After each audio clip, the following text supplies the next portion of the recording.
Okay, good afternoon, everyone, and welcome to the Global Taiwan Institute. My name is Russell Shao. I am the executive director here at GTI, at least for a few more days. It is really my pleasure to welcome all of you here. GTI is a 501c3 think tank dedicated exclusively to Taiwan policy research and analysis. Our mission is to enhance the relationship between the United States and Taiwan with the world, by contributing to a more informed discussion about Taiwan and its people. In pursuit of that mission, we undertake several major programs. They include our Global Taiwan Brief, the public seminar series, annual symposium in the fall, scholarships and fellowship opportunities, as well as podcasts. If you're not already subscribed to receive our updates directly in your inbox, please do so by visiting our website at globaltaiwan.org. I also want to thank our co-founders, our board of directors, our advisors, as well as the staff and interns here at GTI who make all our programs possible. Now, before we begin today's program, I do want to take a moment and recognize an enormous loss for the United States, for Taiwan, and the Asia policy community. Early this week, we learned that Richard Armitage had passed away. Ambassador Armitage served as Deputy Secretary of State in the George W. Bush administration, and early as an Assistant Secretary of Defense in the Reagan as well as George H.W. Bush administrations. He is a literal and metaphorical giant in the Asia policy field. As my former colleague and the current chairman of the Project 2049 Institute, Randy Schreiber, stated, Rich is always generous with his time and his wisdom.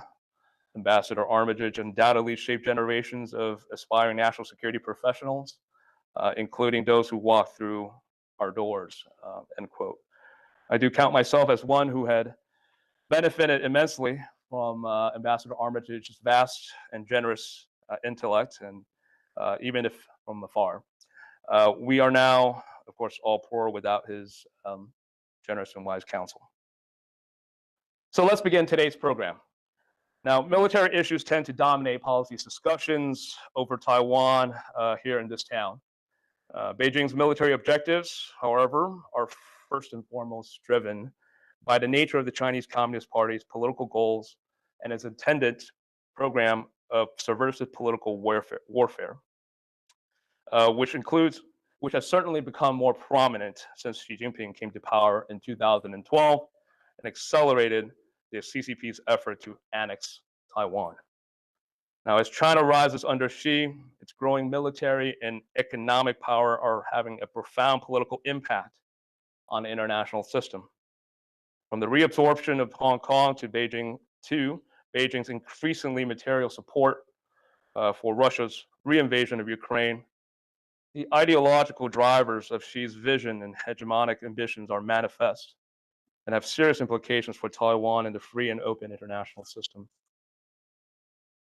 While ongoing efforts to deter and degrade PRC military and economic power help to delay the imminence of such threats from fully materializing, they do not address its ideological core and its intended political warfare strategy. Indeed, observers of the Chinese political system have frequently underestimated the importance of ideology and PRC statecraft. And it is long past time to start taking more seriously the CCP's pronouncements on ideology and what this portends for strategic competition between China and the United States, as well as for CCP-directed political warfare against Taiwan and other nations.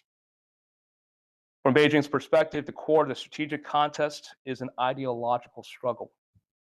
This is clearly reflected in document number 9, a 2012 internal CCP circular that outlines 7 political pearls, including constitutionalism, civil society, nihilistic views of history, universal values, and the promotion of the West view of media.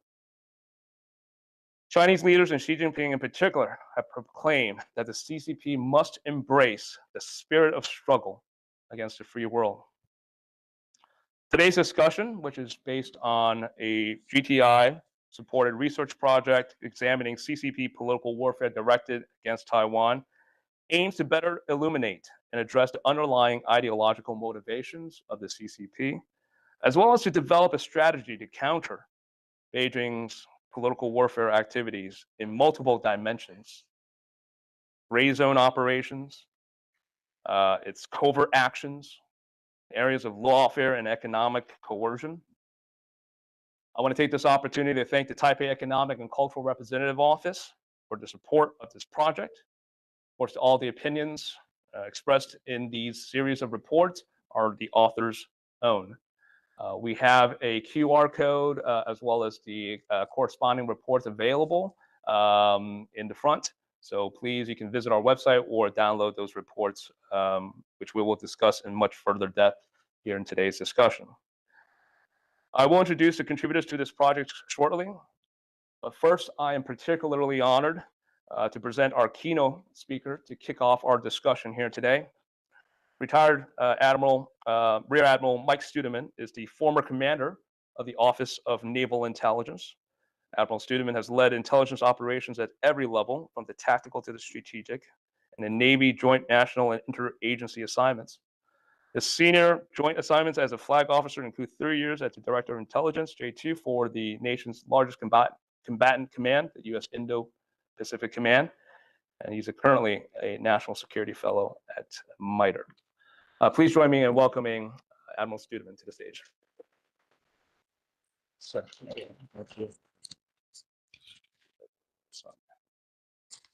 There you go. Spot. Good.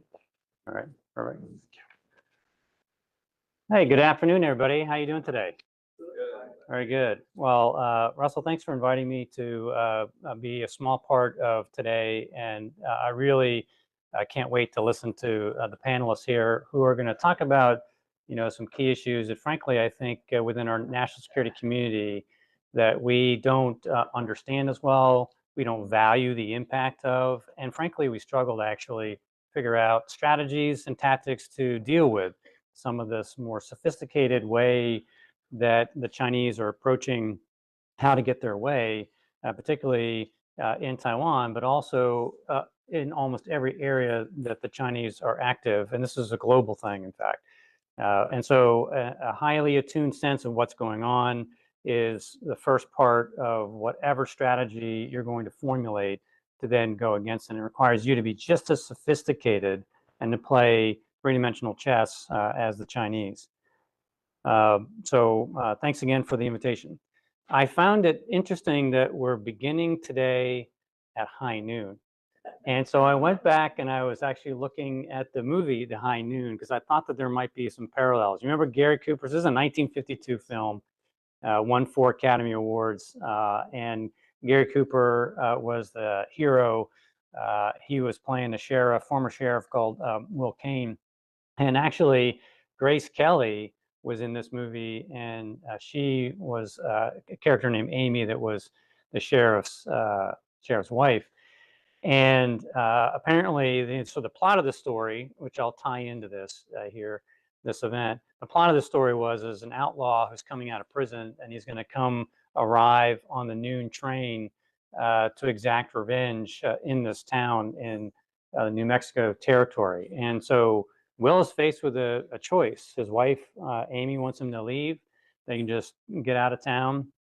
But there's a sense of duty, that Will clearly has, even though he's not the current, sheriff. And so he intends to stay and deal with this bully that's coming to town. And he tries to enlist support around the town. And there are various reasons why people won't help him, right? One wants to do something transactional and say, well, if you put a good word in for me to be sheriff, I'll do it. And so when he was unwilling to do that, that guy walked away. Others were too frail. One had a issue of vision, and others simply were cowardly and decided that they would hide or leave. And so ultimately, guess what? The outlaw comes to town, and there's a dramatic, shootout there, and Will Kane, Gary Cooper, almost bites the dust there, but luckily Amy had a change of heart. She was just going to leave town. She came back and helped save him, and so the bully was taken care of.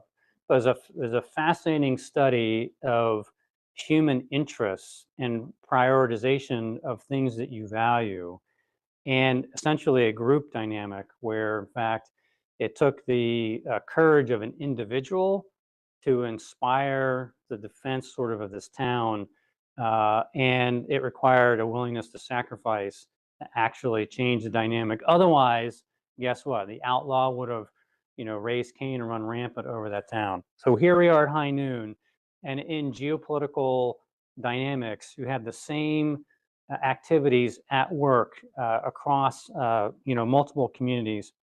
And the question is, where are your Gary Coopers, right? That are going to inspire, that can see things clearly and act appropriately and act with courage to be able to change things so that, in fact, you can protect the community, right? Central issues going forward. All right, so Taiwan itself facing great danger today. We think we all know that. They're roiled in, waves of intimidation by the PRC. Sometimes if you're on the United States side, you take a look at this problem and you judge it as an outside-in problem. Essentially, we spend a lot of our energies trying to figure out how do we defend the perimeter, how do we do defense in depth and support Taiwan with capabilities to keep the enemy at bay. And we are trying to work concepts that allow us to essentially have a hellscape plan to attrite amphibious and air forces that may try to invade Taiwan from the outside in. And so that's clearly on our minds, and everything that's happening with the gray zone that you'll hear more about, those things actually make our American military stand on edge and high alert, thinking that at any time this conditioning of forces around Taiwan could convert into a physical takeover of Taiwan. Except the issue is that high noon has already ticked over for Taiwan and did so a long time ago because the enemy is inside, right? The enemy isn't just over there planning to come in from the edge of town. The enemy and co-optees who help the enemy are fully inside Taiwan, and Taiwan is riddled essentially with a counterintelligence and security problem. So what do we do about that? I think that Taiwan under President Lai, President Tsai tried to do many things as well. Very clearly is looking at whole of society resilience. And so what does resilience mean? Resilience doesn't mean when you just face Armageddon, you're prepared to stand up and deal with suffering and sacrifice. It is a day-to-day resilience issue of how capable is your democracy in dealing with a seeping poison that is affecting the will of the Taiwan people to fight, the ability to understand the dynamics that are going on geopolitically, and to be able to respond appropriately.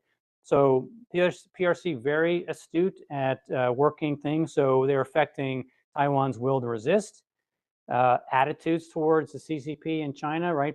Painting a benevolent view where you can make money and everything's going to be okay. They are clearly pushing a message, the American doubt theory, that you can't depend on the Americans. Even Europe can't depend on the Americans. How could Taiwan depend on the Americans to come save them, right? And you'll find that as an active thing that they'll crank around to then erode in a way of cognitive warfare, of psychological activities, Taiwan's ability to deal with the issues. So anyway, China's been working on this for quite some time now. Taiwan, I think, knows the stakes on all this. You can see a number of different initiatives. Maybe we'll talk about many of those here. The last two times I was in Taiwan in the last year and a half, I was very interested in how to deal with the information environment, the fact-checking, the digital literacy issues. I went to Ministry of Digital Affairs and was really pleased to see that they're trying to work on the infodemic that Audrey Tong called it, how to actually do instant correction, how to be able to clean the palette, pre-bunk, issue counter narratives, and how to do so with an organizational structure with civil integrity teams with each department agency to be able to actually own the narrative rather than having been robbed from them by other entities and key influencers. It's very clear that in many ways, Taiwan also has these fifth column actors at work, right? The attention seems to be on a number of different people in business or former military, in the media, in entertainment, but it's not just that. You know, you can make an easy case that many KMT members in politics are essentially active agents of the CCP who are doing the CCP's bidding. Cutting and freezing the defense budget of Taiwan at a critical time does nothing, right, other than benefit China at this stage of the game. And clearly that's engineered. How do you deal with that when the fifth column actually has power inside your government is a significant challenge. And so President Lai is dealing with all of that. I admire the 17 measures that he issued just last month as a way to get more disciplined here, because this issue that we talk about is already bad, but it can get worse with technology.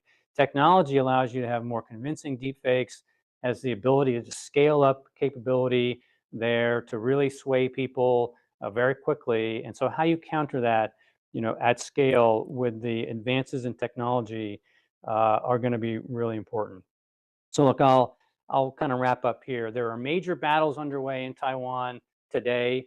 You don't just wait and do nothing and try to fight a physical battle. You wage the cognitive warfare defense that is required in order for you to be resilient in peacetime and win the peace, so that your society is ready for all sorts of challenges all the time that are omnipresent, and where the enemy is actually very close and actively working to hurt Taiwan. So this is a living organism inside Taiwan. But as I alluded to at the beginning, at the outset here, as in high noon, although there may be some that fall for this in certain governments and democracies, all it takes is a few individuals who can do the right thing to stand up like Gary Cooper, and you can turn the situation around. And I think you do have heroes of today. Some of them are at work in Taiwan, and the United States also needs to stand up with Taiwan in dealing with these very real and very present threats that are affecting Taiwan's future. So thank you again, Russell, for a chance to open up the conference. All right. Now I want to invite the contributors of the project to come on stage. We'll get started.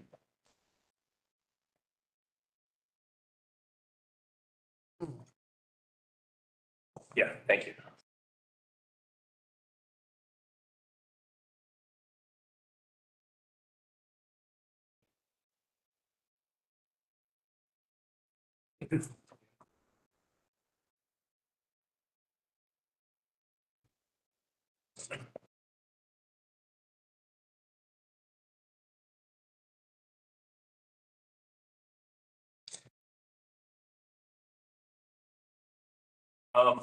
Well, thank you so much, Admiral Student, for those opening framing remarks. I think really you highlighted some key sort of issue areas that we need to sort of think about as we address each of these component parts of CCP political warfare and developing a effective counter strategy. And the three of which that really stood out to me, at least, is really conceptualizing our current approach has been overly focused on an outside-in strategy, but we need to sort of look at an inside-out approach to addressing these issues.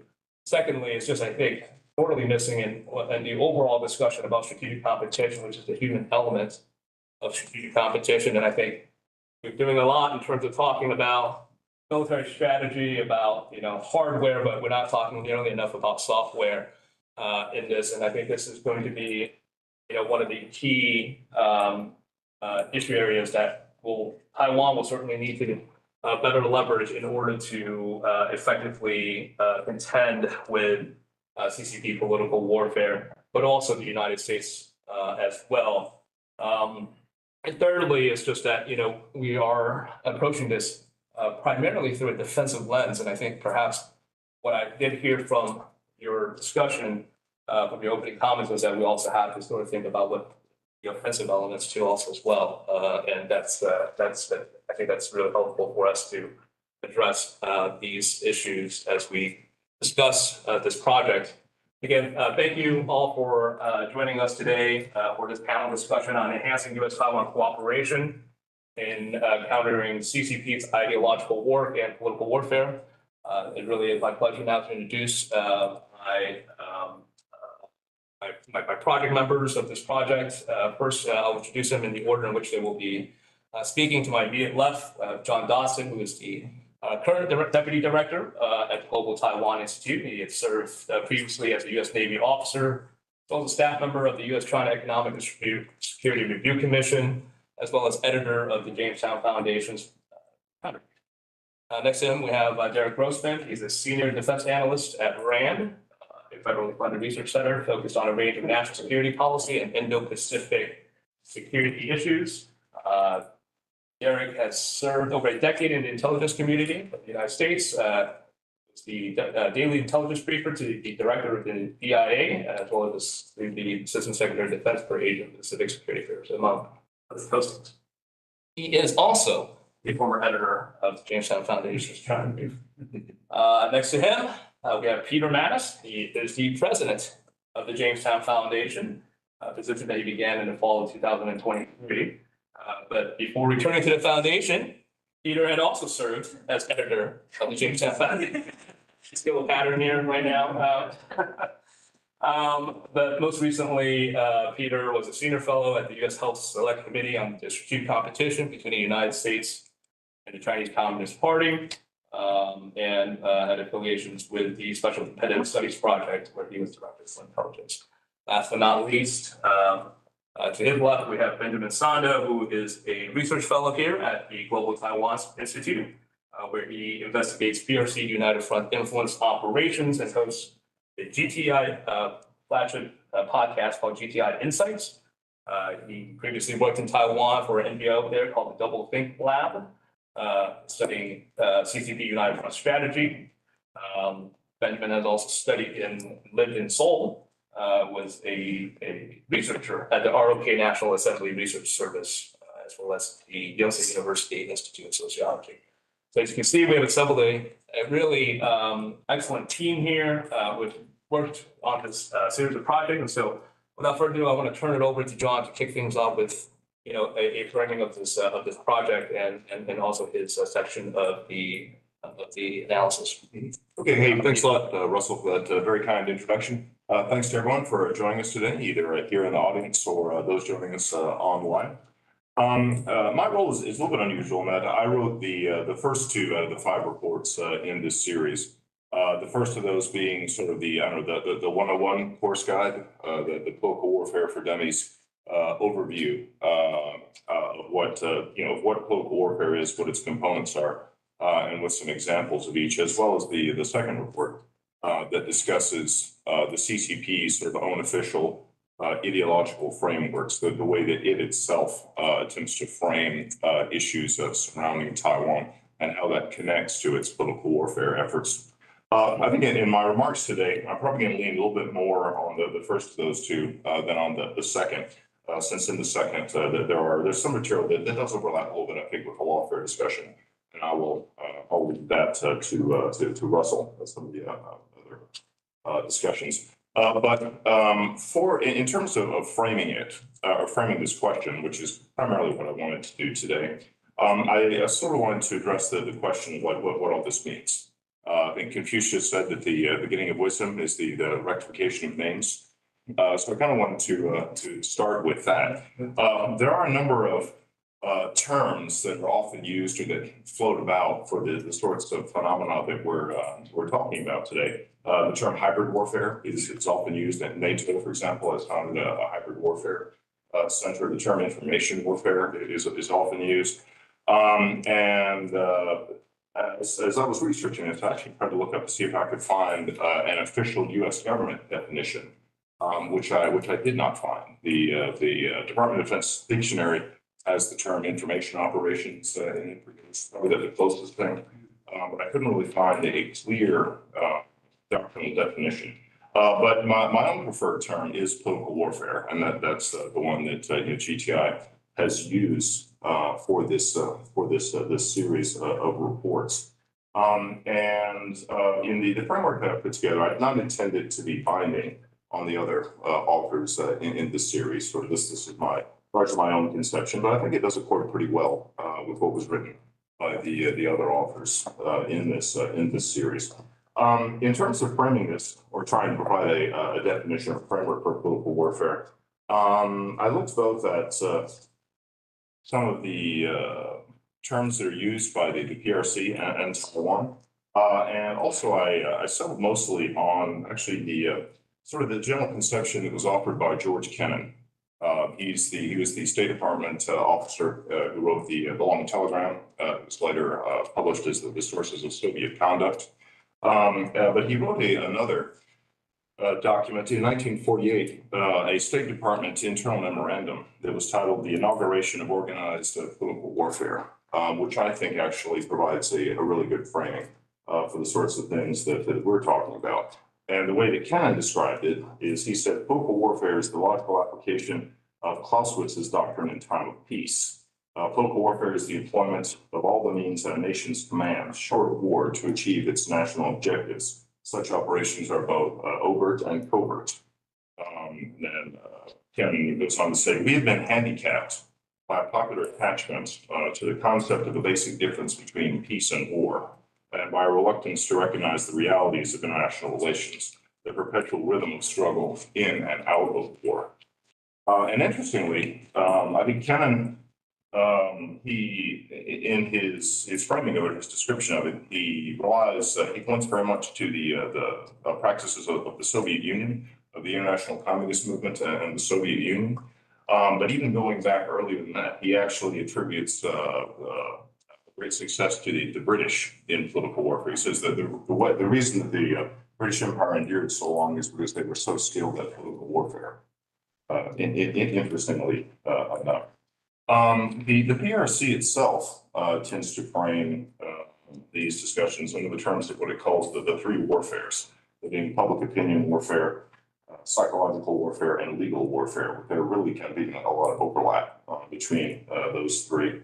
And interestingly, Taiwan itself, or Taiwan's government, I should say, likes to use the term cognitive warfare or cognitive operations in its official documents. And for one description of that from a Ministry of Defense document, they describe it as cognitive warfare is used to sway the subject's will and change its mindset. Cognitive warfare originates from the disciplines of intelligence warfare, psychological warfare, and public opinion warfare, alluding to the PRC's three warfares.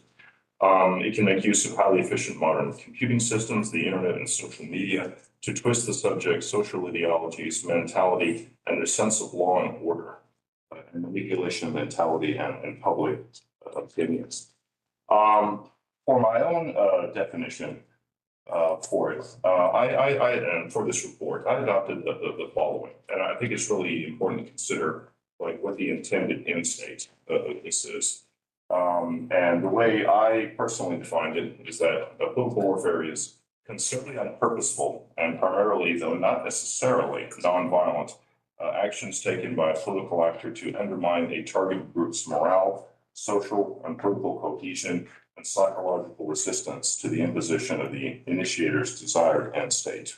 In this particular context, the initiator, the Chinese Communist Party, its desired end state is the annexation of Taiwan, as well as the imposition of full CCP political control over the island and its population, and all of the methods of political warfare that are employed follow from that overarching goal.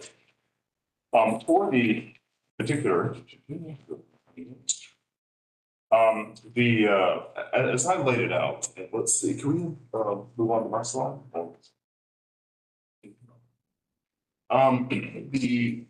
The framework I laid out was to discuss 7 different categories of political warfare, of which I took 6 of those and I grouped them into a trio of pairs. Since even though they are different, I saw those pairs as being very closely related in their intent and purpose. The first of these, and this is a graphic that once again was used, because first a Taiwanese journal, and then also was adopted and used in an official Ministry of Defense document to illustrate the first of these categories, which is that of manipulation of the information environment, or manipulation, or excuse me, information manipulation.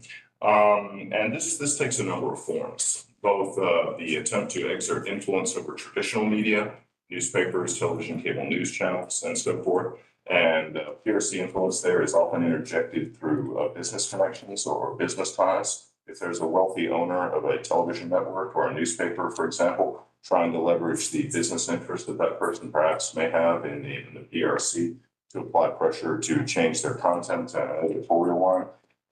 It takes many other forms too. Online, for example, one very interesting thing that came through to me in researching this is the extensive role of content farms located in Malaysia for spreading sort of pro-PRC disinformation, alongside financial scams and quack health supplements and so forth, with much of that being based on a profit model, as well as what has been termed in Taiwan by Taiwan's authorities the pink model, in which pro-PRC actors will try to slip pro-PRC messaging into the online news feeds of people on using the app Line, for example, and so on.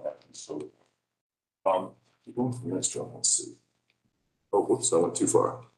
There we go. The second category that was identified or discussed is that of legal warfare, or lawfare. And again, I believe Russell's going to discuss that in more detail when it gets to his section. But this was the process of sort of systematically promoting in international fora the PRC's official narratives about Taiwan, its messaging about Taiwan, and often trying to sort of use a little bit of propaganda or diplomatic sleight of hand to try to present the message that certain things, such as diplomatic recognition of the PRC, for example, sort of automatically carry with it the adoption and recognition of PRC official positions on Taiwan. We've seen this play out through the PRC framing or sort of distortion of UN resolutions, as well as through their attempts to sort of distort provisions of the United Nations Treaty on the Law of the Sea, or Conventions on the Law of the Sea, to align with PRC positions on sovereignty. And as you'll see in the graphic that I put up there, I grouped these together in a pair because I saw them as being, although separate in their targeted audiences and so forth, sharing a commonality in the effort to try to change perception psychology to match that to the messages that the PRC government wishes to promote. Then the third category that you'll see discussed in the report and in the series is that of gray zone operations. And these take the form of a range of activities, which are often military in nature, but not necessarily, to sort of erode Taiwan's territorial sovereignty, the use of both military flights, presence of naval vessels, but also taking non-military forms, such as the fishing fleets or merchant vessels that are operating under PRC state direction to operate sort of ever closer into Taiwan. In some instances, to perform sabotage of undersea cables, for example, surrounding Taiwan. With all of this being an effort to both erode Taiwan's territorial sovereignty, as well as to have a psychological impact upon its citizens, to sort of create a sense of helplessness in the face of PRC power. But Derek's going to be discussing that in more detail in his own presentation.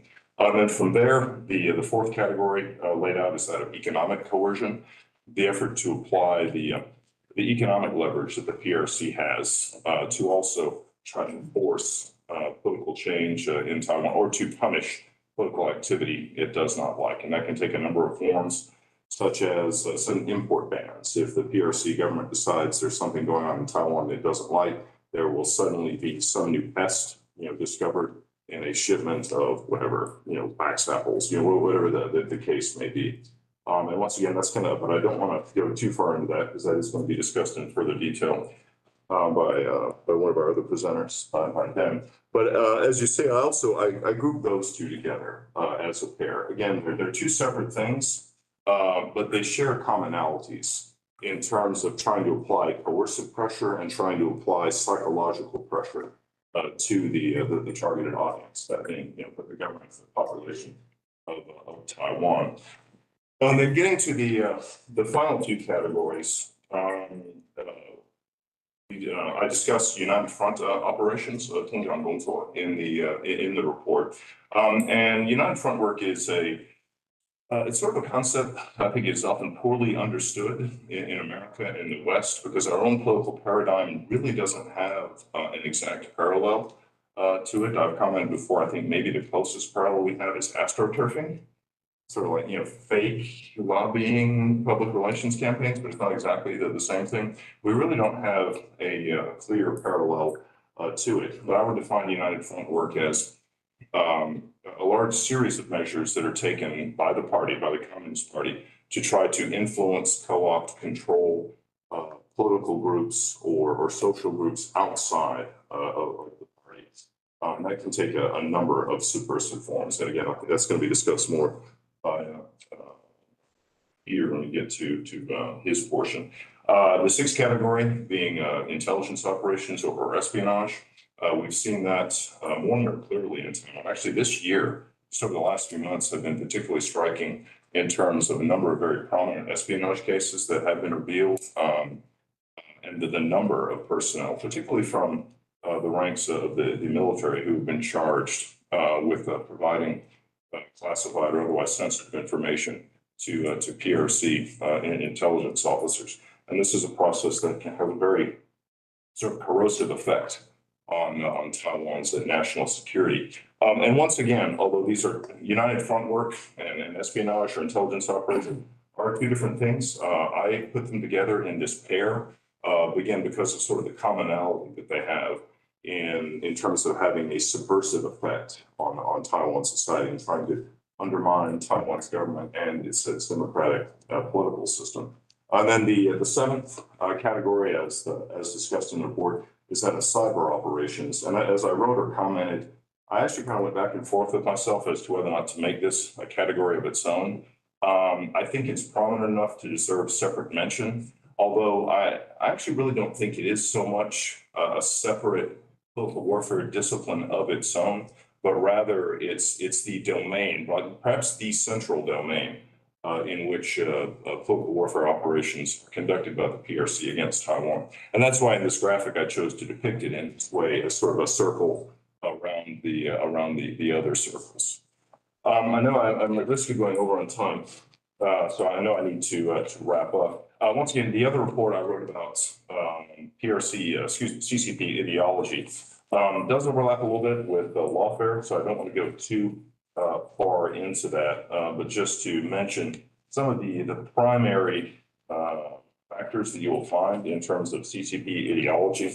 One being the denial of any sort of legitimacy whatsoever to Taiwan under the Republic of China constitutional framework that it operates under, as well as trying to assert what the PRC calls the One China principle, 一个中国原则, that declares that there is one China in the world, that's the People's Republic of China. Taiwan is an inalienable part of China and has been going back thousands of years, no ifs, ands, or buts about it, thereby ignoring the much more complex history of Taiwan, as well as trying again this sort of propaganda legerdemain to say that if you have diplomatic relations with the DRC, for example, that's sort of automatic acceptance of the One China principle, or trying to confuse a country's One China policy with the PRC's version of the One China principle when they're not the same thing. I'm over on time, so I'm going to stop it there, and I think I'll turn over to the next speaker. Thanks a lot, John. I think that's really helpful because we do need to have that common definition so that people know what we're talking about and they know when they see it, they know what to call it, right? Because that's part of the problem and difficulty in addressing this issue is that, it's hard to see, right? And it's hard to identify. And part, and really the first step of being able to address this is identifying it. And so having a common definition helps in terms of making sure that we're all working off in the same notes. Next, I'm going to turn it over to Derek. Derek, All right, thanks, Russell. Yeah, so good afternoon. I want to sincerely thank GTI, Russell, and his entire staff for the opportunity to research and write this fascinating paper on the CCP's use of gray zone tactics versus Taiwan, and for the invitation to speak with you all today. So in recent years, the PRC has shown a rising propensity to resort to the so-called gray zone tactics or operations against the ROC government on Taiwan. Just for definitional purposes, in my paper, I said that gray zone tactics are non-military coercive actions beyond normal diplomatic, economic, and security measures, which remain below the threshold of war. Led by the CCP, the PRC has ramped up its use of gray zone tactics versus Taiwan to shift the power balance of the dispute and gain strategic advantages, whether to convince Taipei that it must expeditiously reunify, quote unquote, with the mainland, or enable the PRC's future war against the island. The CCP's modern day emphasis on gray zone tactics is very much consistent with conceptualizations of Chinese advantage seeking over the millennia. The ancient philosopher and founder of Taoism, Lao Tzu, spoke of shi in a metaphysical context as, quote, the external shaping force of the environment that molds each object contained within that environment. China's famous war philosopher, Sun Tzu, placed shi onto the battlefield and remarked that, quote, to win 100 victories in 100 battles is not the highest excellence. The highest excellence is to subdue the enemy's army without fighting at all.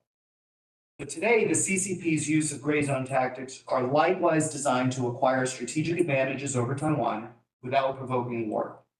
Whether routinely entering Taiwan's Air Defense Identification Zone, or ADIZ, with its military aircraft, or conducting cyber operations against ROC civilian and military targets on a daily basis, the CCP has sought to weaken Taiwanese resolve to resist an eventual PRC attempt to reunify with Taiwan. My short paper examined the CCP's use of gray zone tactics, and I particularly focused on maritime, air, and cyberspace domains. It further considered the PRC's expansion into new domains and the types of gray zone activities Beijing is pursuing or may pursue within those domains. So in the interest of time, I plan to give everyone just my top line findings from each domain I observed that the CCP was conducting gray zone operations in, and then conclude with a few thoughts and recommendations for Taiwan and the US, along with allies and partners, to help mitigate and counter these destabilizing Chinese activities. So I begin my paper by exploring Chinese gray zone coercion in the maritime domain. And we're all probably painfully familiar at this point with Beijing's bad behavior in the South China Sea, where it routinely deploys assets from its PLA Navy, the Plan, Chinese Coast Guard, the CCG, and its fishing militia, which is officially known in the United States as the People's Armed Forces Maritime Militia, the PAF-MF. The purpose of these forces is essentially to establish a de facto operating presence in disputed waters and to challenge rival ships that intrude in Beijing's self-declared exclusive economic zone, or EEZ. The CCG and PAF-MF in particular have engaged in numerous gray zone tactics in this region to include ramming, shadowing, blocking, water cannoning, shining military-grade lasers, sonic blasting, and others. In the East China Sea, the CCG and PAF-MF resort to gray zone tactics less so, but similar operations nonetheless exist there as well. But perhaps we're less familiar with the CCP's gray zone operations at sea versus Taiwan.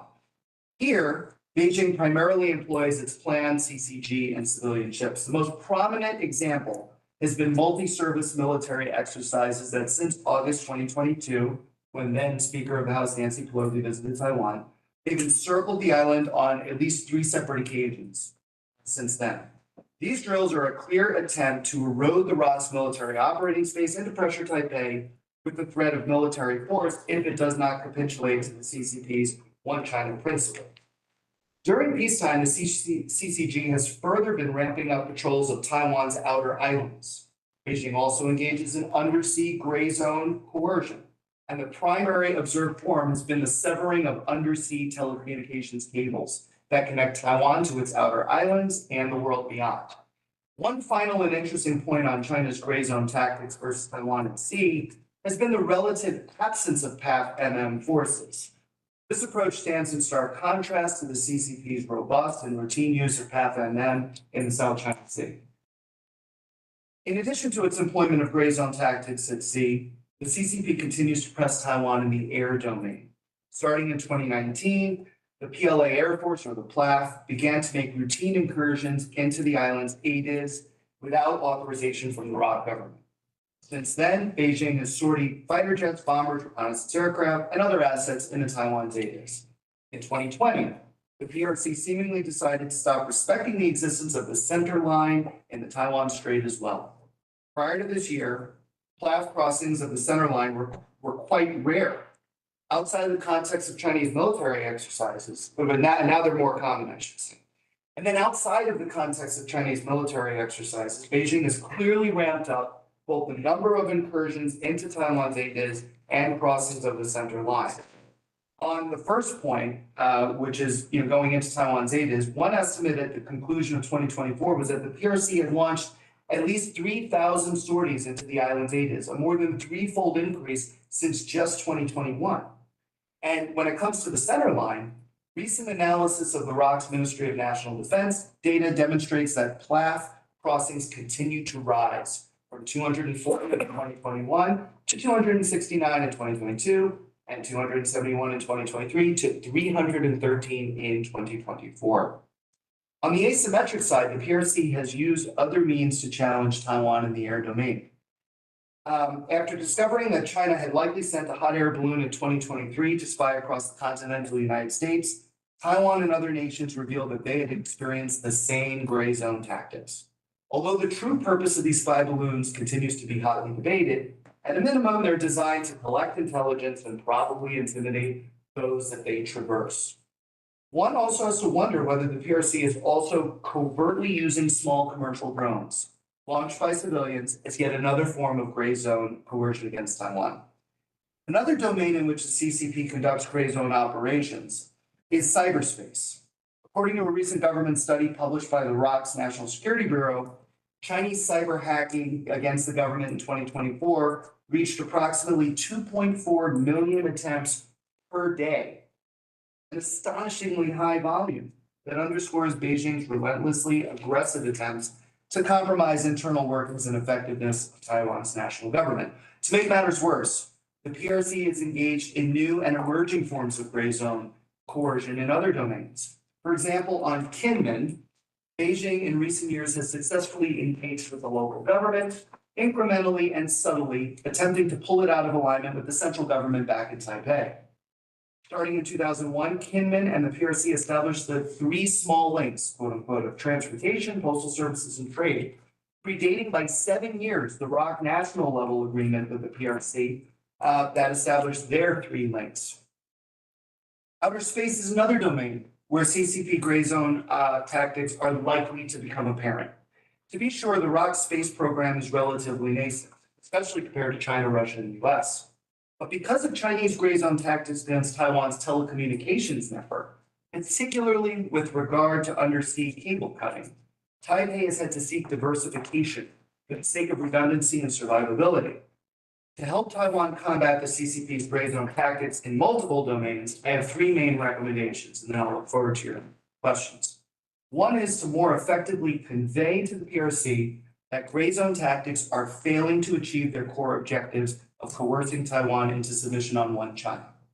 The second point is that Taiwan has to find a way to disabuse China of the notion that, short of coercing the island's reunification, Beijing's gray zone activities are also not providing China with any new strategic advantages.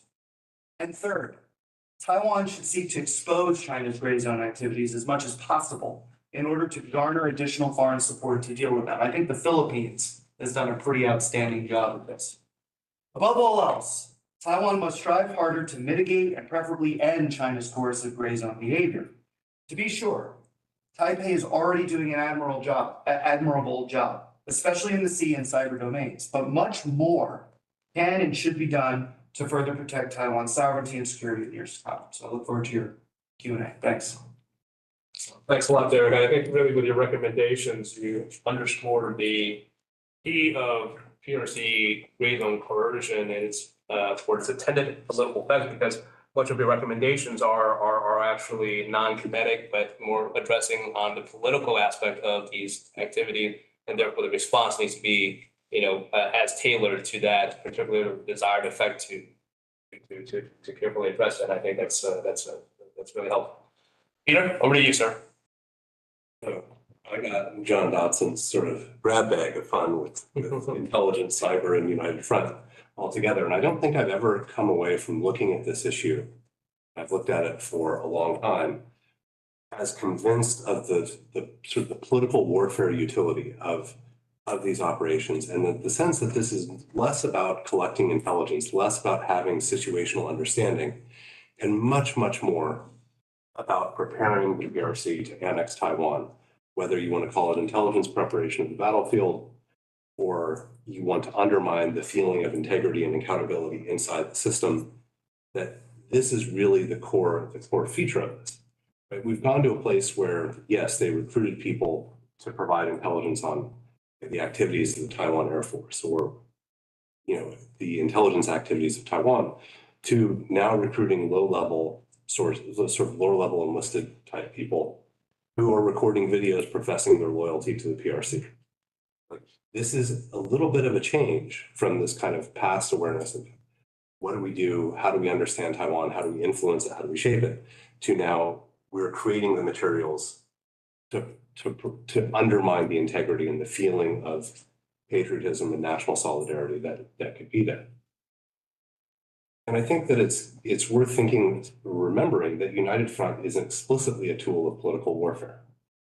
When Mao Zedong described it, he described it as one of the three magic weapons for winning the revolution, or frankly, of the party, combined with armed struggle and with having a disciplined party. And he said the way in which these three are related is because the party is the warrior that wields armed struggle and United Front to break and shatter the enemy.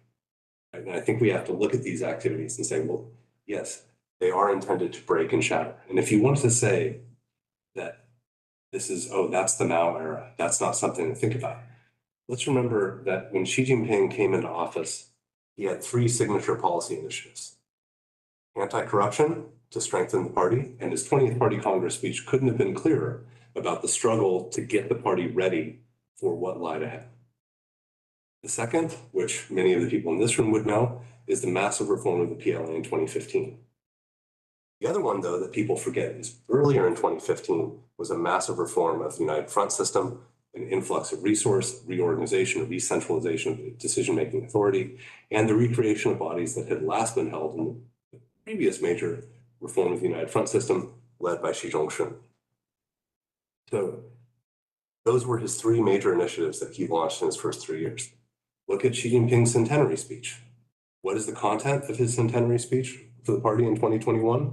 It is about party discipline, it is about the PLA, and it is about United Front work. So if you want to say that, well, that's Mao and the CCP today is different, actually there's a remarkable degree of continuity in all of the tools. And therefore we have to see that continuity and in a sense, the value of this history is because this is where the party was debating at how the tools work, their relationship, and therefore they were more explicit.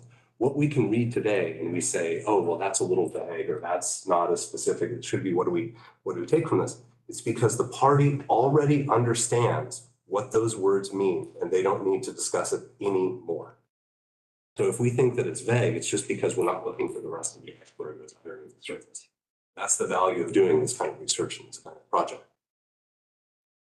The second point that I think is worth emphasizing, because this is an explicitly political project on the part of the CCP, it means that on the Taiwan side of it, there is a need to depoliticize it and to try to keep some of these things out of an explicitly political discussion. So if you want to go down a list of spies, you can see a history of people that worked for the Kuomintang, worked in national security organizations, committing espionage and working for the other side. You can see people on the DPP side who have chosen to spy for some reason or another. And when I look at the response to this report, or the way in which some of the ways this report got used as kind of a talking point, as a graphic, it was about an explicitly political purpose rather than trying to say, no, this is what the party is doing. This is why, to me, it is a tragedy that you have an aide to Wu Zhaoxie, or that you have someone who worked in the LY for so long, who was spying for the CCP.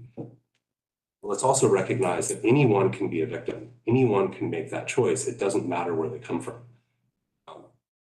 As my co-author for this, and I kind of quipped in a piece for Storm Media, there's kind of a version of Deng Xiaoping's phrase about a black cat and a white cat for this, which is, blue spy, green spy, white spy. It doesn't matter what kind of spy, as long as it hurts Taiwan, it's a good spy. And that, I think, is the political warfare mentality to this, right? Because in some sense, if you have a spy, well, why didn't you catch it earlier? If you did catch it early, well, why didn't you catch them in the first place, in the vetting process, or whatever it was? So there's no good time to catch a spy, and it's very unclear what you're going to see down below. So I think this is one of those reasons to sort of pull back and recognize that because this is explicitly political, we have to be careful about the way that we treat it, and we have to try to set some objective standards of behavior and security procedures that allow people to have a clear set of expectations of what's acceptable, what's not, and also the rules to remove people from sensitive positions. So just very briefly on sort of the intelligence, cyber, and United Front things that are worth noting, it's that as far as the MSS and the PLA intelligence operations on the human dimension, there has been a continuous expansion of targets and the methods of going after it. Right? It's not just bring someone over to the business, help a retired official start some import-export company and pay them off that way. You see things like recruiting someone in a payday loan service to outside of military facilities to provide information on people who might be financially vulnerable. You have people involved in gambling, fortune telling, that have all been targeted, used as access agents to identify and help recruit vulnerable people. I think one of the places that's really important to me or worth paying attention to, and it's something that I know that I dismissed a decade ago, or even a little bit longer, but there has been a persistent focus on the military police command and therefore the presidential security detail. And if you think about the kinds of lessons that the PLA has drawn from Ukraine about the importance of leadership targeting, if you look at the sort of special forces mock-ups in the PRC for training around the presidential palace and presidential residence, this to me is quite concerning because there is an importance of a national leader in wartime. And this is a very clear and deliberate effort to make sure that they have real-time awareness of the president's security detail, where they are, and making sure that they can sort of test that awareness. On cyber, I think it's worth noting that this is a domain, it's a tool, it's also an augmentation, if you will, to existing kinds of operations. So before they went after people who were involved in human resources and government and tried to recruit them, there's a very famous case of an NSB director of human resources, director of personnel retiring to the PRC back in about 1998 or 2000. But now they can go after local databases. They can go after hospitals. They can go after national insurance. They can go after the places where you have lots of data about different people. And for those of us that are familiar with it, we know where the government compounds are. We know where a lot of civil servants live in Taipei. And that means that you kind of know that if you target this area or if you target this, that gives you access to a lot of other things. One thing that does concern me is that many of the same actors that we have identified in US critical infrastructure or Guam, elsewhere, are active in Taiwan's sort of cyber domain. But there's not necessarily a lot of reporting on sort of access to Taiwan's critical infrastructure. And that concerns me just from the standpoint of, if we know that they're getting through, and we know that cybersecurity today is as much about resilience as it is about keeping people outside of the wall, my concern is that there's maybe not enough awareness inside Taiwan of what's already there and what could be. It's the thing that you don't know that's going to hurt you in this case. And lastly, on United Front work, this is one where the fact is there's so much there and so much that you can dig into, because there are efforts for local government exchanges, as Derek noted. There are cultural exchanges with the idea of essentially promoting Chineseness.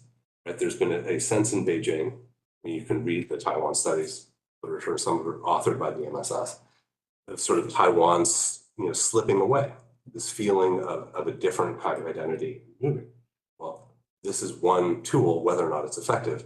They see it as a tool for promoting this kind of, some awareness of being Chinese or being a part of this Sino-centric world. And then, of course, the real issue of targeting at the elite and party-to-party levels. I think there is a,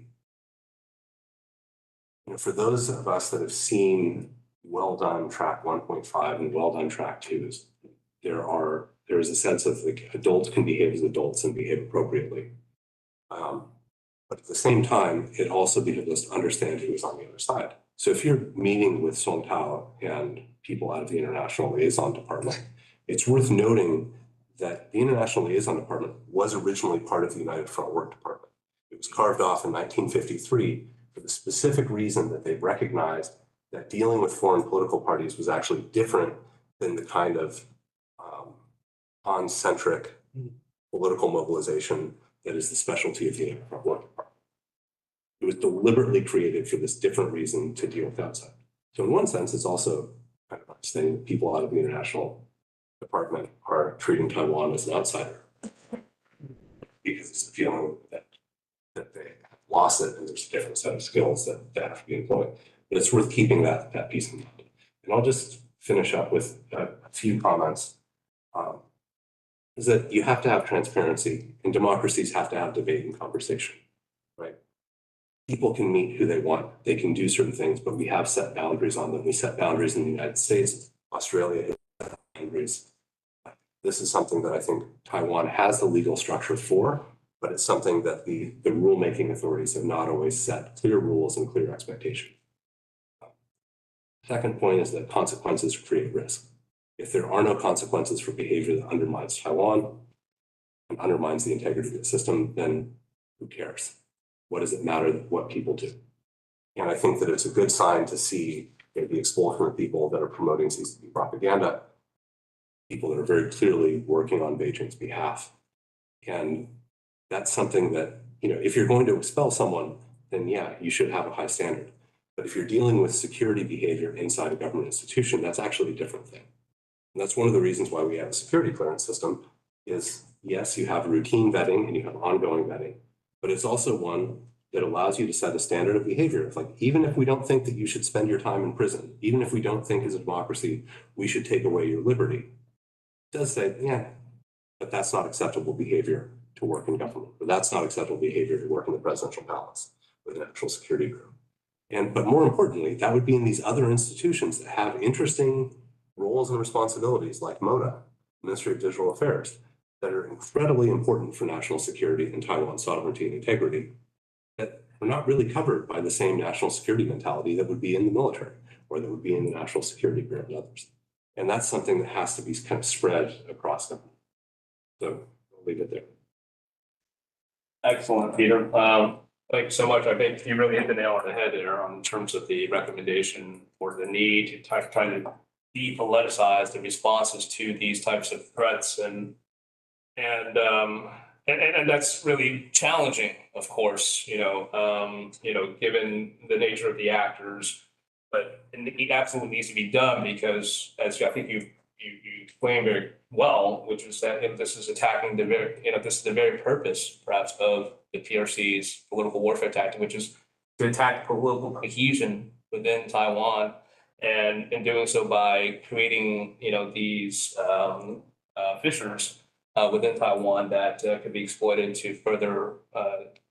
If I could just add one very quick thing. Since I skipped over it, I didn't open with it. I wanted to kind of set it aside anyway to thank my co-author, Cheryl, who's actually presenting at the Sigger Center this afternoon, right now. And that's the reason why she's not here and presenting her. She has been a critical thinker in the United States and researcher in really opening up the aperture on United Front. She's probably identified more CCP United Front groups than just about anyone in the world. And I don't think I'm bragging as a boss or as a friend that she's really had an incredible impact, not just in the United States, but in a lot of different countries where she has helped people understand what United Front is and how do you understand what these different groups are doing. Fantastic work, It's excellent work. Thank you for that. So moving on to the final section, this section of the report on lawfare and economic measures was co-authored with myself and Benjamin Sando here. And so we've have a division of labor where I'm going to cover the lawfare component part of this, and then he will cover the economic measures. And so we're splitting our time, and I want to make sure that we do get to questions and answers as well as discussion. And just a reminder, I think I may have missed this in the beginning, but to all our online viewers, you can also engage in the conversation here too as well. So, and please send your questions if you have any to contact@globaltaiwan.org. And that's contact@globaltaiwan.org. Please include your name as well as affiliations. Those that do will be prioritized. So, as my colleagues have already, I think, clearly explained, Beijing is really turning the screws on Taiwan, and their actions really do point to a more aggressive turn in the CCP's approach to Taiwan in the months and years ahead, especially as we're, Taiwan's heading closer to another election in 2026. But I think most notably, what we try to capture through these series of reports is that this multi-domain pressure campaign activities do not only cover the military domain, and that military domain is what often gets the most attention and concerns of the policymaking community, and that there's this host of all these other areas like the gray zone coercion, like the ideological underpinnings of these actions, to the covert actions and cyber and united front that deserves closer attention.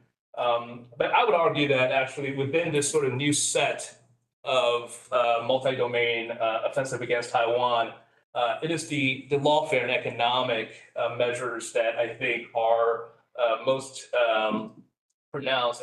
And for that is because there are some new applications and new instruments that they appear to be applying, which are targeting blind spots in the current policy approaches of the United States and Taiwan.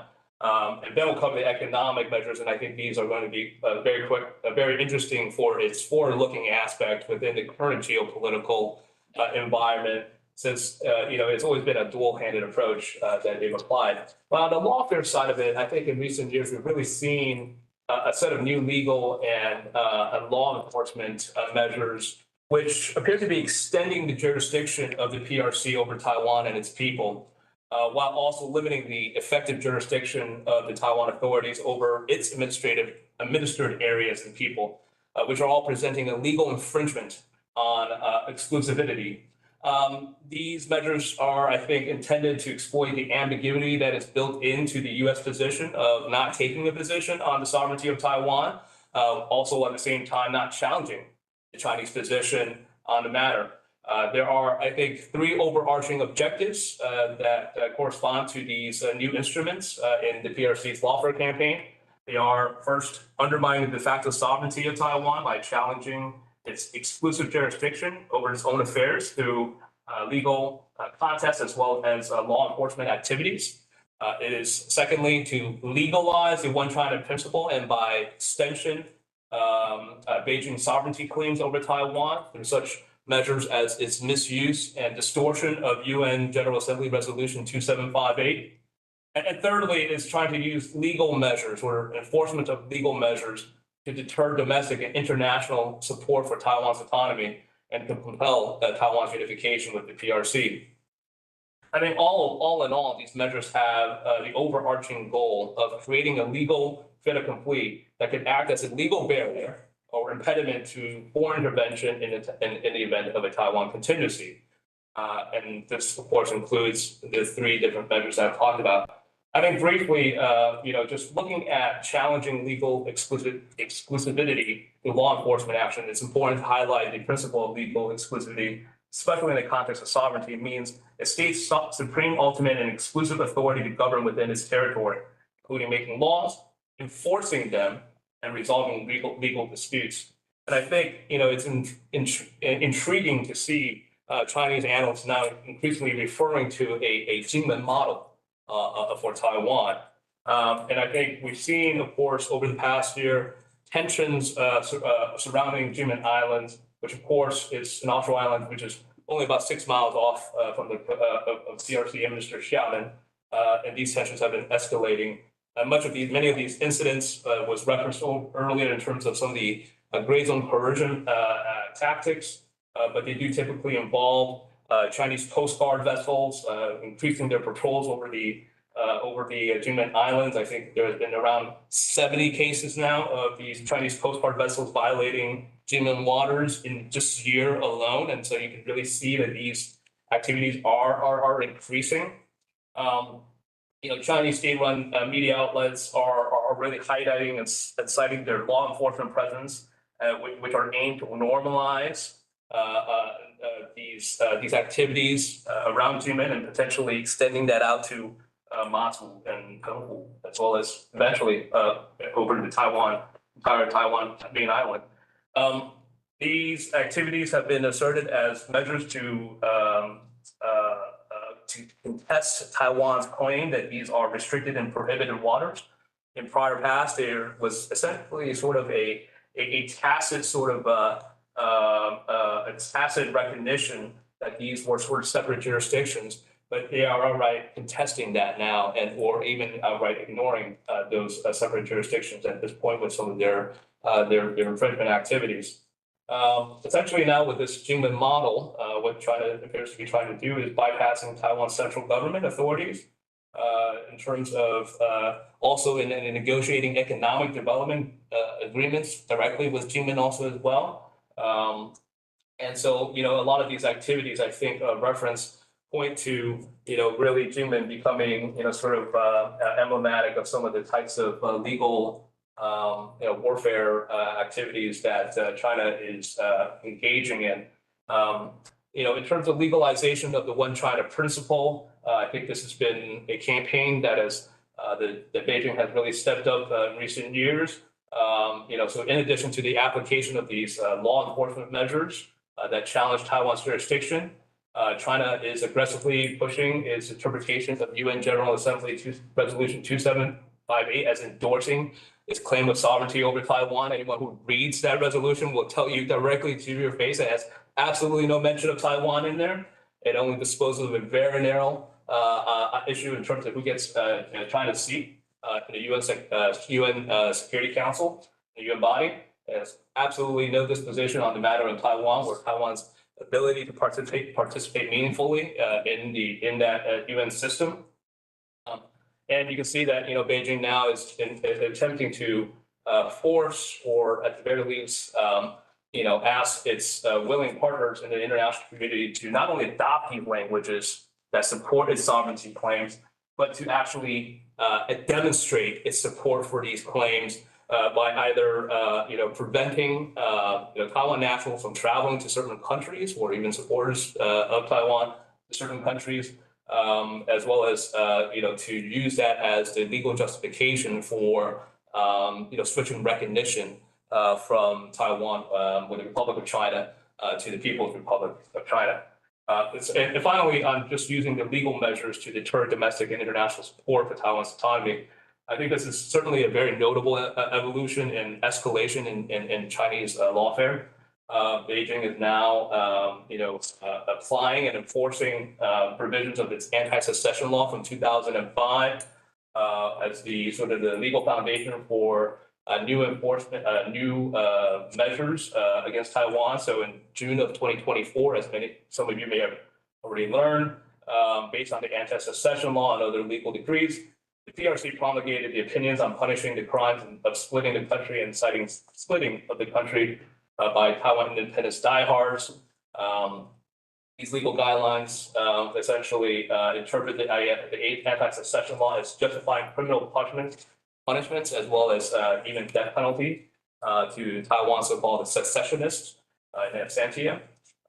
This is, I think, these legal opinions that were promulgated by various ministries of the PRC government do, I think, mark an apparent shift in the focus of deterring a declaration of independence by Taiwan's leader to opposing creeping or gradual independence achieved through activism by Taiwan's and Taiwan supporters.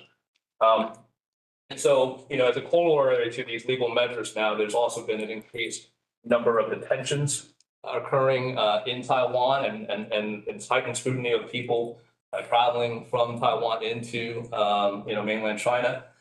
There have been at least reported now 15 or so within a period of 1 year from July of 2023 to July 2024 of Taiwan nationals who've been detained or undergone trials. I think that number may be actually higher at this point. And then there have been, 51 at least interrogations conducted on the border by border officers. And again, these numbers seem to be increasing. As noted at the outset, I think these applications, especially the legal side, and its new instruments are targeted at blind spots in the current policy approaches in the United States and Taiwan. And I think policymakers do need to pay close attention to these new lines of effort at contesting and undermining Taiwan's de facto sovereignty, which again are aimed at creating a legal fait accompli to compel the enforcement of the island democracy into the People's Republic of China. With that, let me turn it over to my colleague Ben, who covered the economic session, and then we'll be able to get into the discussion and Q&A following that. Thanks for that. John, do you mind passing the clicker? Thank you. And appreciate everybody's attention. There's a lot of information. I'm just going to speak briefly about the inducements, economic inducements the CCP provides to Taiwanese for political warfare purposes. It's been covered to some extent today.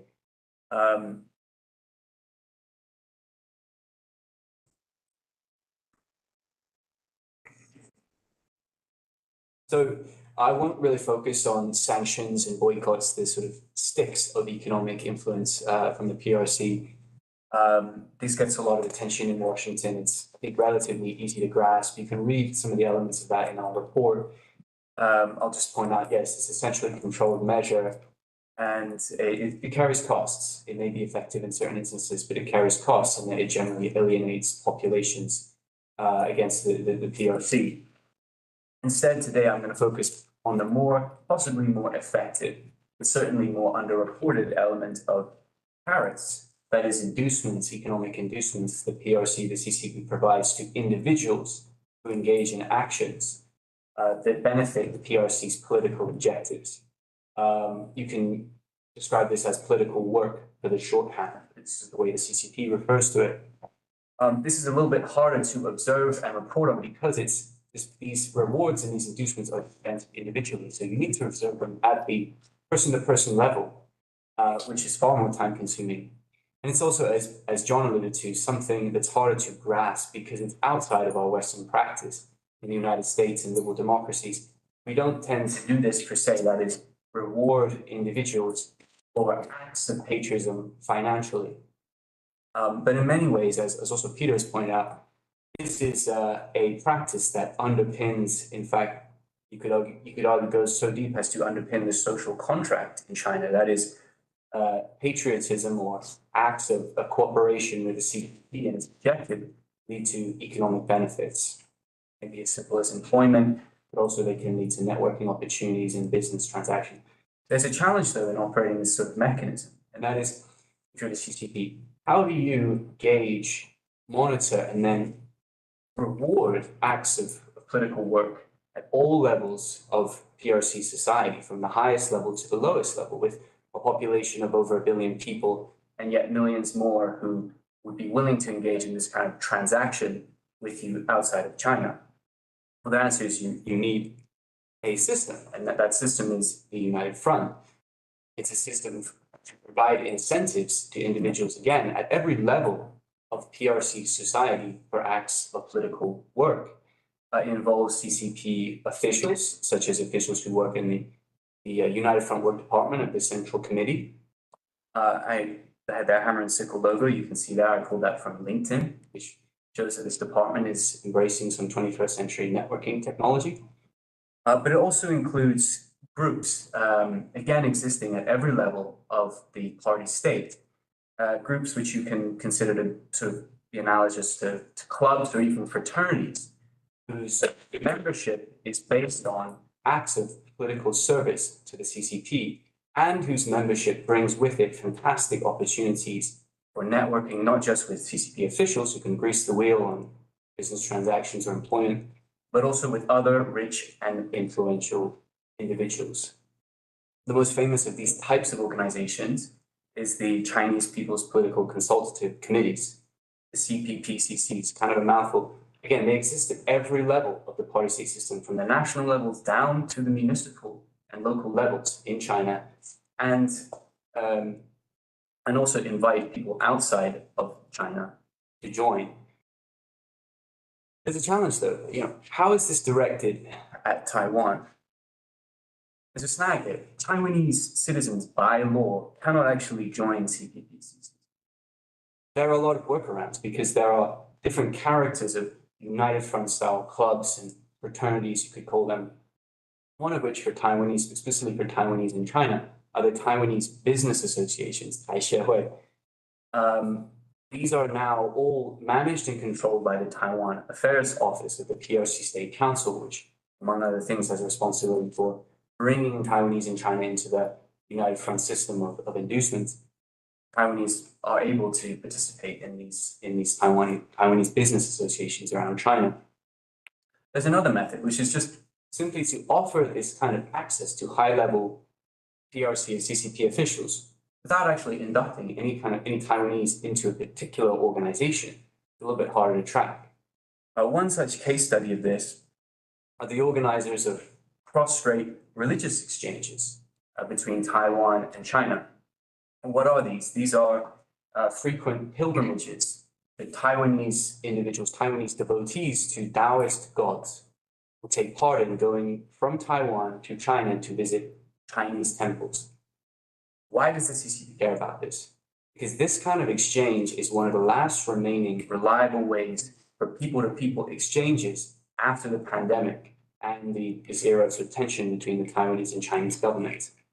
So the CCP is interested in this because they can still bring and facilitate Taiwanese citizens en masse to come to China to be receive a royal welcome from PRC state actors, visit Chinese society, and also be exposed to CCP propaganda while they're there.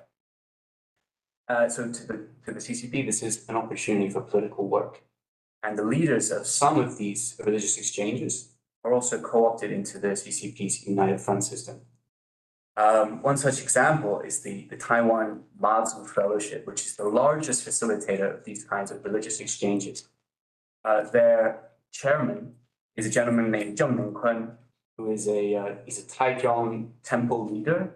Taiwanese will know him for his affiliation to Zhenlan Gong, which organizes Dajia Mazu, the largest pilgrimage inside of Taiwan. He's highly influential.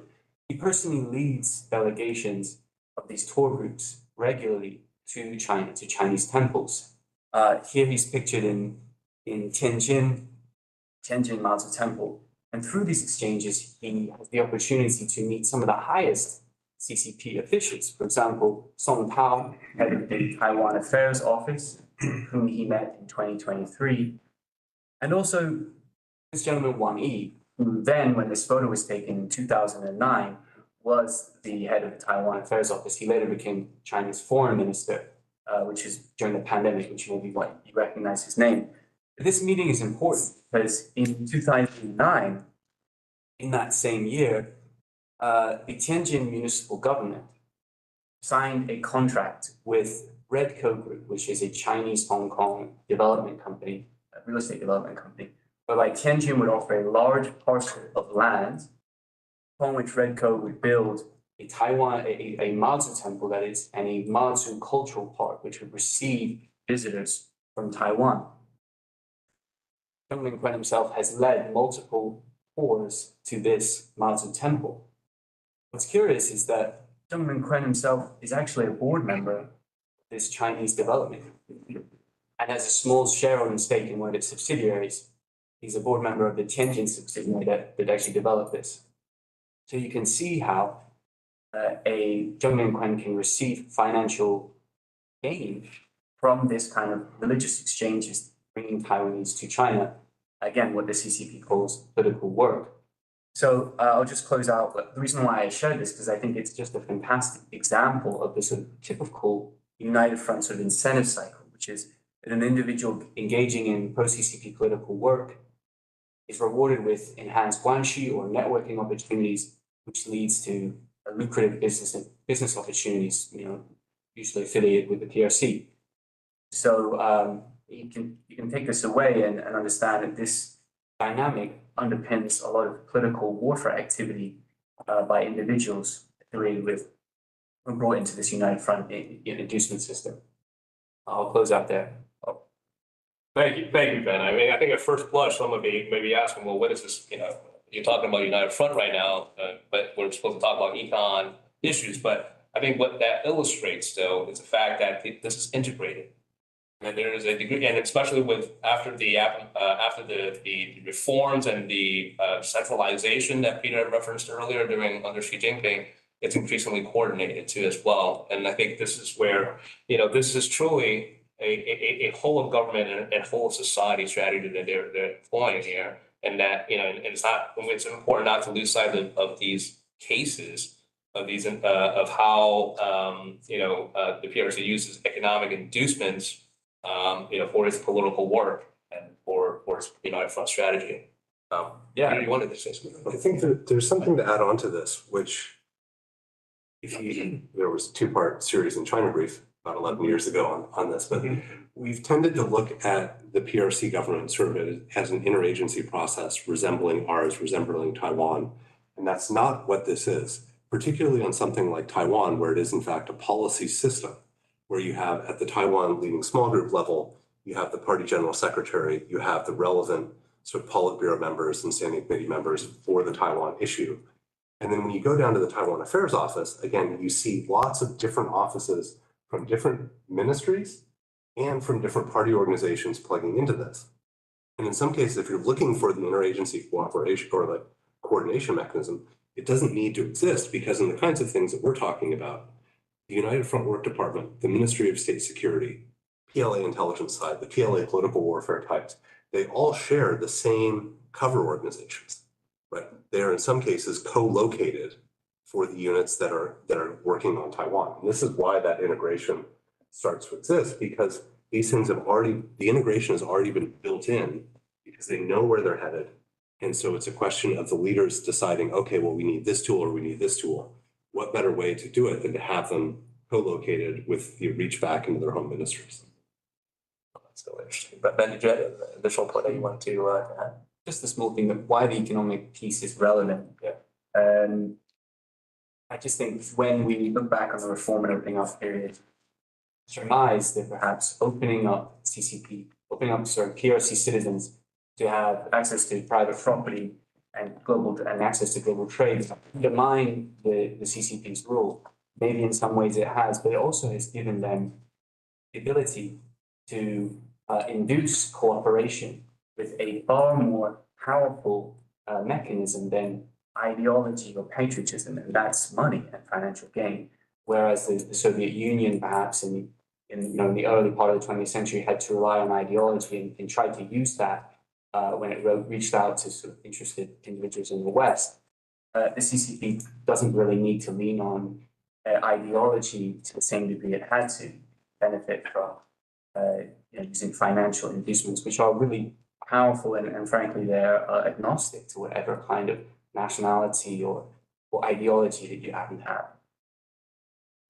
Just an additional point on the economic component of this study. And while Ben, I think, focused on an important case study on the inducement side, it's not just inducements, right? It's also it's using also economic coercion. And this is part, two sides of the same coin of weaponizing, of how the CCP weaponizes economic dependencies in order to exact political leverage. And I think, one of the telling cases right now, especially in terms of how the PRC is wielding economic dependency, was on clear display in the lead up to the Taiwan's 2024 elections. When months leading up to it, they announced that they were going to do a comprehensive review of some of the economic barriers that Taiwan has in place, which then conveniently announced in the announcement had indicated that the that the review will be completed, I think, a month before the election, but could be then extended on special circumstances to the day before Taiwan was scheduled to have its presidential election, making it abundantly clear, of course, what the political, sort of purpose of this review was, which is to say that, look, if you don't vote in the right way, we will cancel these preferences that we provide to your local producers. And now, has success after the election turned out not in the way that it had, anticipated or wanted, have begun sort of, again, rolling out sort of individual sort of measures that are aimed at plugging away at some of the economic, inducements that it had provided under the Economic Cooperation and Framework agreement that had been signed, earlier on in the early 2010s under a former administration. And it just kind of it makes you want to think that, perhaps the fact that, the agreement had not fully materialized was actually a blessing in disguise for Taiwan, because had those measures actually been fully implemented on the Taiwan side, Taiwan would have been far more economically dependent on China on these inducements than it had been. And so shielding itself to some extent, even though the measures will hurt, if they were to actually fully rescind the economic agreements, it would have been far worse if had those other agreements fully materialized. So again, I think a lesson not only for Taiwan, but also for the international community as well in terms of CCP political warfare tactics here. We have about 30 minutes left, and before we go to the audience questions, and I do see that we have questions actually from the online audience as well.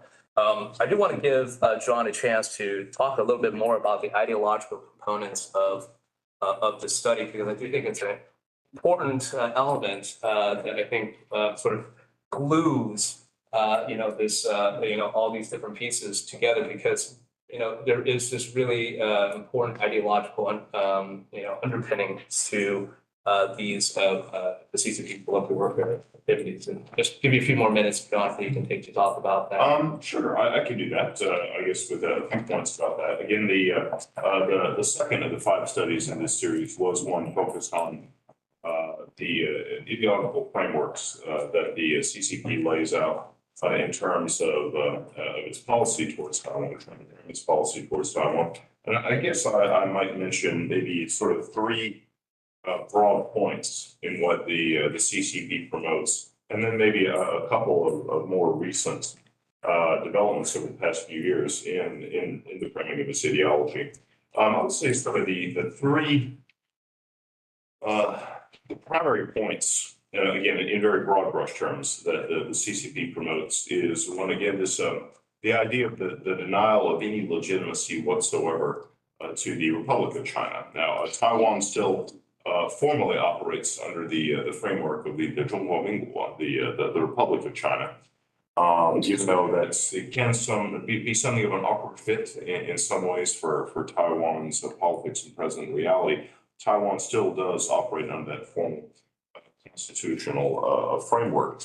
It's a fundamental component of CCP ideology that the Republic of China, the ROC, has no legitimacy whatsoever. They will advance the position that the ROC was a legitimate state for a certain period of time, and that it was a legitimate state in 1945 when Taiwan sort of shifted once again from the period of being a Japanese colonial possession to again a territory governed by the Republic of China. So the CCP says here that's all good at that point, but that the ROC completely passed out of existence, lock, stock, and barrel in 1949, and that as the successor state, the PRC enjoys full rights of sovereignty over Taiwan, no ifs, ands, or buts about it, and that the continued existence of the Republic of China or Taiwan as a functionally autonomous, de facto independent entity is simply an unfinished aspect of the Chinese Civil War. and that there's no legitimacy to that government. And it tries very hard to promote this in all its messaging and in international fora. The second point I'll mention is the reinforce and promote the one China principle, again, the which once again holds that there's only one China in the world. That one China is the People's Republic of China. Taiwan is a province of the People's Republic of China, and that's it, period. Again, as Russell mentioned, for example, they try to sort of do a little bit of sleight of hand in promoting the idea that things such as, again, United Nations Resolution 2758, which transferred the China seat of the United Nations to the PRC, that means, well, the United Nations recognized PRC sovereignty claims over Taiwan. It did not, but that's a fundamental component of PRC messaging. And the third point I'll mention briefly is that of the one country, two systems framework, which the PRC promotes. And this is one that dates back to the late 1970s when it emerged under Deng Xiaoping. Sort of the idea that we'll have unification, but that Taiwan can sort of maintain its own separate political system, social system, or so forth. And this was an idea that the PRC promoted for many decades, and it's still official PRC policy, but it's been kind of hollowed out, been quietly hollowed out by the CCP in a couple ways. One was in a major policy speech that Xi Jinping made early in 2019 on Taiwan policy, which kind of quietly omitted some past pledges of Taiwan autonomy that had been made, and that was also echoed in a subsequent document, the 2022 white paper that the PRC released on Taiwan policy, which was the third of official white papers on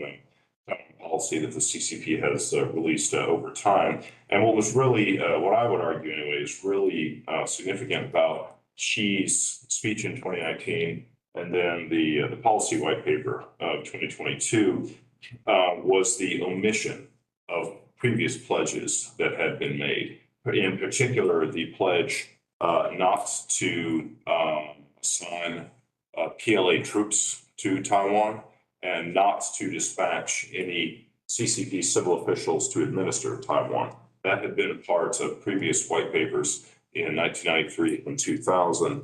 It was sort of glaringly omitted from the, again, from Xi's speech, and then from the 2022 white paper, which I see as being quite significant and sort of quietly menacing if you take time to pay attention to the text. I'll also note the 2022 white paper was also quite significant in that it reinforced, like multiple times, it used this phrasing that of the fundamental need to, quote, uphold national sovereignty, security, and development interests, unquote, regarding Taiwan. And this is language that the CCP also used in policy documents related to Hong Kong and to justify the crackdown on Hong Kong and sort of the subjection of Hong Kong to like full CCP political control. So again, I think it's on, it can be a little bit of, angels dancing on the head of a pin, maybe theology, or may seem that way if you go through these documents. But I would argue that the language to that effect is actually quite significant in sort of teasing out and understanding what the leaders of the CCP are thinking in terms of their policy and their intentions towards Taiwan. But I think in the interest of time, I might leave it at that. No, thank you, John. That's helpful. All right, so I'm going to open it up for audience Q&A. Do we have any persons in the live audience that would like to ask a question? Raise your hand. Please state your name as well as your affiliation. And then, this gentleman here, and then we'll get back to that. Go ahead. Thank you for today's wonderful discussion. My name is Emerson. I used to be a member of Jimmy Carter's Center. Yes, and now I'm working with the China Labor Watch. The question is pretty simple. the way our component of the way our adversary perceives the reality is the most, is also as equal as important the reality itself. That's what we take from the Cold War. So my question is, how do we strengthen Taiwan's public opinion's confidence in today's geopolitical uncertainty? Reframe that question a little bit in terms of the impact of the U.S. skepticism narratives on interrogating Taiwan and how that might play out in affecting Taiwan's politics going forward. It's an interesting, sort of question. I hope that addresses, I think, the heart of your inquiry. Maybe we'll take another question and then we'll maybe two more questions, I think, and then we'll take it as a set. Dr. Lin? First, I'd like to thank to Dr. Xi. Okay. For your work. And one of the commentators mentioned about Taiwan. Okay. Still remember. I still remember the song, for 70 for my darling. Okay.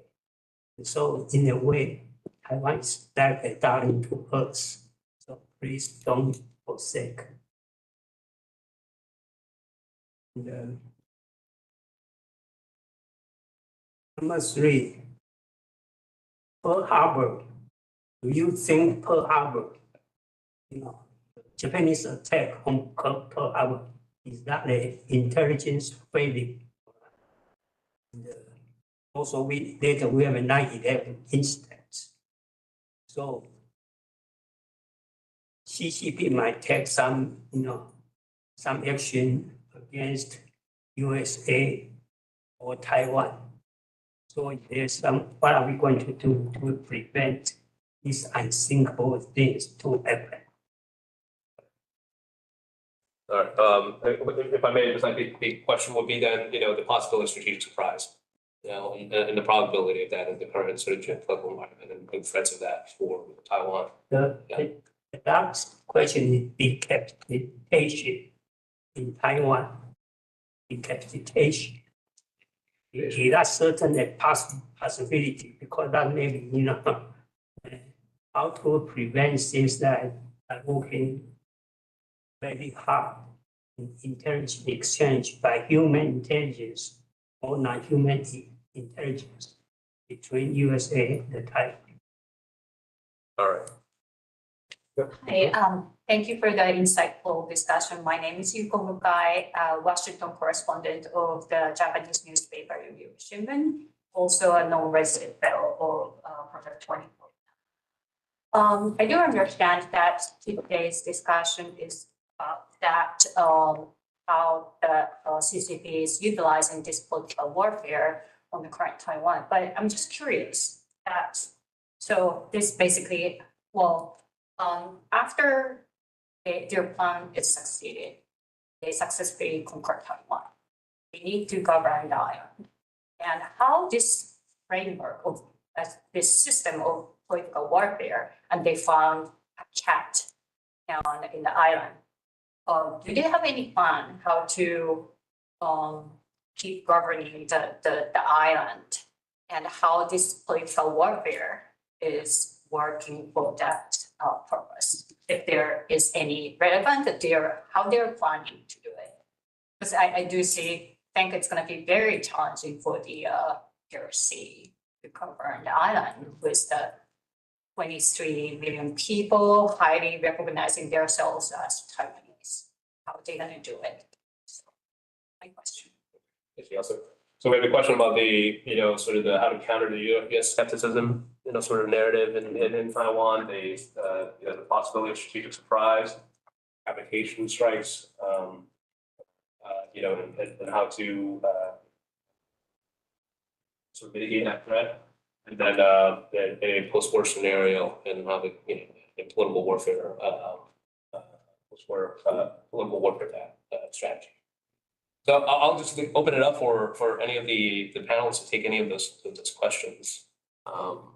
Maybe John, it looks like you're Sure. Well, I guess perhaps I can speak a little bit to the first question about America's skepticism theory, or EMAILN, as it's called in Taiwan.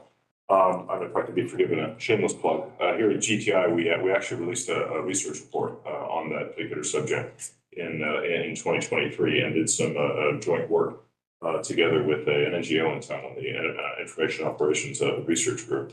The thing I think is interesting about particular the American skepticism theory, and by the way, that is sort of it's a set of messages sort of centered around the idea that America is an unreliable partner, particularly in security terms.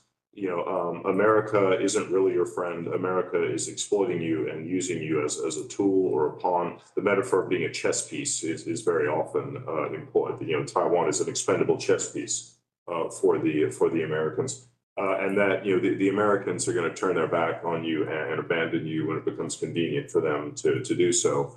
So, you know, don't put any faith in America. And then implied within that is sort of the idea, so you need to come to an accommodation or an understanding with the PRC, you know, while you can, you know, make a deal while you still can. And it's, as I was researching that topic and writing that report, one of the things that I learned anyway, that came more into focus for me is the extent to which I think CCP propaganda actors are often successful in looking for cleavages, fissures in Taiwan society. I mean, this is really things, you know, it's something that all authoritarian regimes do when they're trying to undermine a liberal democratic state. They look for social divisions or, you know, possible fissures that they can exploit and to play upon. And you know, this set of narratives is not one that was invented out of whole cloth in the PRC. It plays upon existing, you know, anxieties or debates within Taiwan itself, and you know, and there's a lot of genuine grist for that mill, right? There are memories of in 1979 and the United States switching its formal diplomatic recognition from Taipei to Beijing. There are some people with long memories. I think particularly maybe on the Kuomintang side, who view sort of that as American betrayal. But it also, you know, there's plenty more recent things with the U.S. withdrawal from Afghanistan, which was hardly a stellar example of unwavering support to an ally, and now sort of negotiations or debates over support for Ukraine. I mean, there's grist for that mill in playing upon this idea that the United States is an unreliable ally. But it's a message or a narrative that the PRC has been very effective in taking and amplifying and magnifying in terms of online propaganda. In particular, again, looking for ways to insert these messages into social media. For example, it's also played into something else we've written about here at GTI was a 2023 disinformation campaign that the PRC conducted, trying to promote the story that there were these secret plans to build a biological warfare laboratory in Taiwan at American direction, and sort of using this, employing this disinformation story to depict the United States as being sort of a sinister, manipulative, and very unreliable ally. But it's a very good example of how the PRC looks for doubts, divisions within Taiwan society, and then seeks to use its propaganda apparatus to amplify it. In terms of the best way to respond to that, you know, promotion of counter narratives could be one thing, but really the most effective thing that the United States can do is to prove itself to be a reliable ally. Is the best way to try to counter that. You know, I'll turn it over to. Sure. I mean, I'll make a couple of quick comments on the intelligence failure idea, right? And in going back to my presentation on China's use of gray zone coercive tactics, I mean, that's baked in. That's actually part of the point, right? To create a new normal that Taiwan has to live under, right? Whereby, you know, the Chinese can encircle the island at a moment's notice. They can continue to ramp up, you know, ADIS incursions, things like that, which, you know, Taipei may know that, okay, this is a drill, it's not a real event, but they don't know for a fact that it's not a real event, right? And I'm fairly confident that Taiwan can determine, you know, drill from real event, but I can't say for certain that they would be correct 100% of the time, nor would we, right? And I think that's how China wants it. It's very purposeful, right? Something that may look like an ADIS incursion for the last 30 days on day number 31 may actually be part of the start of an attack, right? And this is intentional. It's to wear out Taiwan in terms of pilot hours, just talking about the air domain for a second, right? Pilot hours, maintenance on their equipment, all of those things, just time and resources spent dealing with something that they think is, gotta intercept it because you never know, right? That is part of the potential for an intelligence failure. And I do have some concerns. On the issue of basically the political warfare model to CCP governance, if it were ever to conquer Taiwan, I think John's point that this is the peacetime wartime dynamic is something you should kind of pull yourself away from in thinking about how these tools can be used. And I think that this is when you look at the CCP governance model, right, this is in fact readily applicable where the same tools and techniques are used. It's just instead of being a foreign intelligence target, it's now a domestic security apparatus that's built inside. And if you want to see a very real way in which that worked in Taiwan, let's remember that in the 1940s and the 1950s, the Kuomintang was in fact a Leninist political party. And that is essentially the blueprint of what this would look like. Or you would want to look at, say, Sichuan from 1949 to 1953, where Deng Xiaoping kind of led the rectification campaign, or submission campaign really is a better way to put it, to basically to quell the province and integrate into the PRC. Those are the two things that you would be looking at, for example. Can I just ask, Peter, not Hong Kong? Are there distinct differences, you think? Hong Kong is the peaceful, nice teddy bear version of what this looks like. But I mean, after Taiwan is subdued, it wouldn't look like the Hong Kong. If you've got a war going through there, you're going to see some big wars. On the question of intelligence failure, I think the issue here is if you're talking about a strategic surprise, question of intent, right? If there's any question about Beijing's intent on the part of our own leadership here in the United States or that in Taiwan, that is a leadership failure. It's not an intelligence one.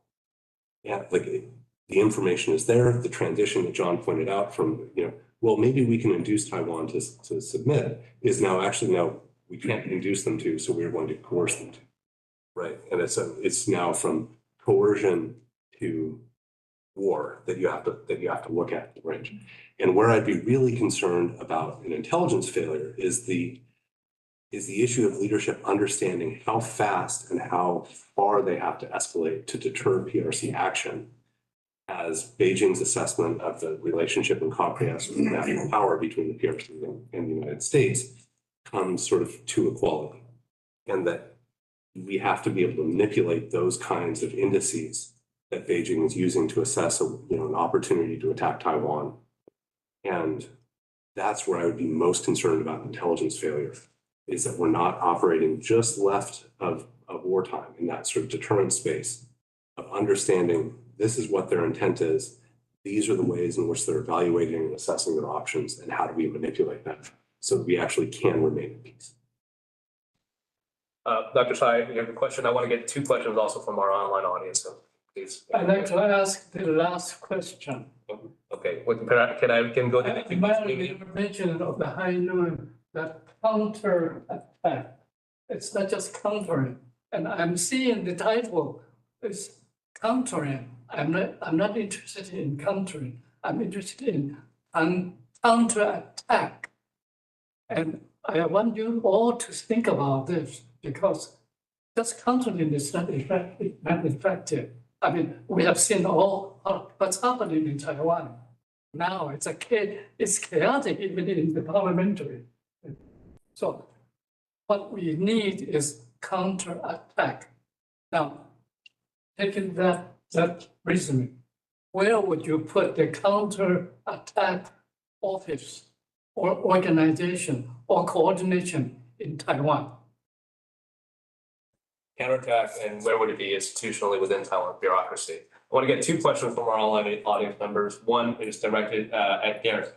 This is from from the Institute for the Study of War, how seriously should we interpret the PLA's recent exercise as rehearsals for a Taiwan blockade, and what forms of US-Taiwan coordination will be most effective in preparing or deterring such a scenario? Additionally, what role do you see regional actors like Japan playing, especially given its growing willingness to link Taiwan's security with its own? It's for you, Derek. The other one not addressed to, well, this one probably either John or Peter. Patricia Xu at the International Crisis Group. Question for the panel. Ministers of the Organization Department and United Front Work Department, Li Danjie and Shi Taifang, switched position this month, right? So, while Matt has highlighted the decentralization reform, or like the decentralization reform in the UFWD in 2015. To what extent would this reshuffle in the top leadership affect the capacity of UFWD to carry out its work? That's a good one. And then close out with the counterattack. Question from Dr. Tsai. All right. So maybe Derek, you want to start, and then they'll close us out. Yeah. So I think thanks for that question. I think the person asking it is referring to the recent drill. Right, the straight thunder joint drill that just happened, and actually Peter's organization Jamestown, they had a great article recently looking at that exercise. And I read that pretty closely, and what it sounds like is that there were some differences here, because remember during my remarks I mentioned that Path MM is not the Chinese fishing militia. It's not commonly used against Taiwan. It's more in the South China Sea and in the East China Sea and elsewhere. But in this particular case, so this is the most recent case we have, we did actually see some more PAF MM operating around Taiwan. And it was interesting because the Chinese were using fishing militia and Coast Guard to encircle the island most closely. And then they had Navy sort of on the outside.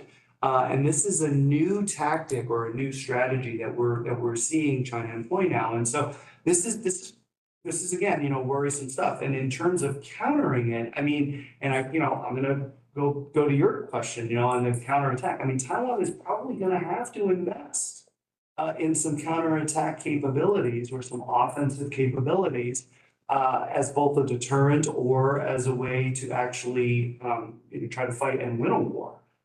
If deterrence were to fail. But beyond that, it's going to require Taiwan leveraging the support from the United States as well as from Australia and Japan and other close partners to try to deter war and then to try to fight and win war if it comes to that. I mean, there really, unfortunately, aren't, in terms of the military space, Taiwan's going to need some help. I think we can all appreciate that. In terms of the non-military space, some of the things that I point out in my recommendations, I mean, exposing China's gray zone. Well, one of the problems with that, I'm going to criticize my own recommendations now. One of the problems with that is China under Xi Jinping doesn't seem to care about its reputation in doing this thing and thinks it totally has the right to do it, right? So that may not work so well. It's part of a broader strategy, but it's not, that alone is not going to solve the problem. We're trying to convince China that it's not going to get any sort of strategic advantage by doing these types of things. Well, China thinks that it is, right? And so we got to think through very detailed ways of how to make that case to China. It's not going to actually come from Taiwan, I don't think. It's probably going to come from the United States in closed door discussions. And what you are doing is actually making the problem worse, and we will intervene. And nobody wants that. Question about the UFWD. I just don't think a switch between the leadership is particularly significant, because whether you're talking about politicization of party leadership or corruption in the party or the PLA, these are things that are actually kind of a constant feature. And our tendency to want to put a lot of sort of operational impact onto those factors that are in fact constant across the system, I think is the wrong way to look at it. This is simply about personalities and leadership politics.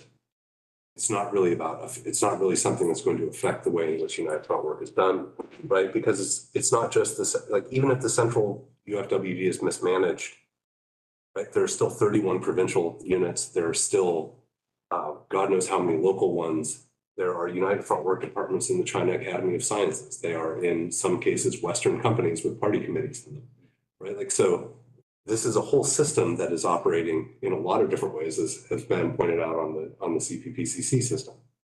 Right? So I think it's one of those things that's interesting to be looking at the party's leadership and how Xi Jinping power is there, but it's not really a significant thing in terms of operational practical capability, because like I said, politicization, corruption are constants. So we kind of have to rule them out as a justification for change, or in whatever way we're looking at the system. And as far as David's question about a counterattack office, I think this is one of those things where there's no one other than the president who can make those judgment calls about what is necessary. And the president has to be the person who would unify that system to be able to do it. And yes, you could have some sort of small council, you could have some way in which you bring in other offices or particular advisors or the LY. But at the end of the day, it's those kinds of risks are the decision of a president and no one else. I'll just close out on the counterattack question. It's a very challenging one, and there are some measures and activities that maybe Taiwan doesn't want to replicate because it views itself as having a liberal democratic system as part of the problem. One thing I remember some Taiwanese remarking to me was when Taiwan was head of the Mainland Affairs Council, she, despite maybe having more suspicion of the PRC than her predecessors, opened up access for Taiwanese to visit China. This was an opportunity for Taiwanese to go and see actually China for what it is, not necessarily what the propaganda says it to be. I think that's something that maybe could help. Right now, a lot of time when Chinese are going to China, it might be through a tour group or a religious exchange, which is always going to be tailored to show the perfection of China, maybe allowing more kind of individual tourism or allowing creating the conditions for that would reveal sort of China to not be this perfect country.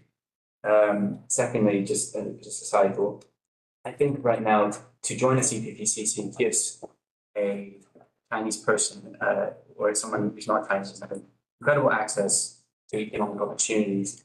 I think that the US, especially with control of the global financial system, essentially play a role in maybe disincentivizing engagement in those, especially maybe the highest level, the national, national CPPCC. I don't see why the US should allow somebody who is in that organization whose job it is to conduct influence on behalf of the CCP to, for example, enter the United States. Or perhaps it should be harder for them to access the United States financial system. I don't know why we haven't thought to make it a little bit less attractive to be in this right now incredibly awesome sort of club, which really seems to have no costs, especially for individuals who have business interests around the world, including the United States.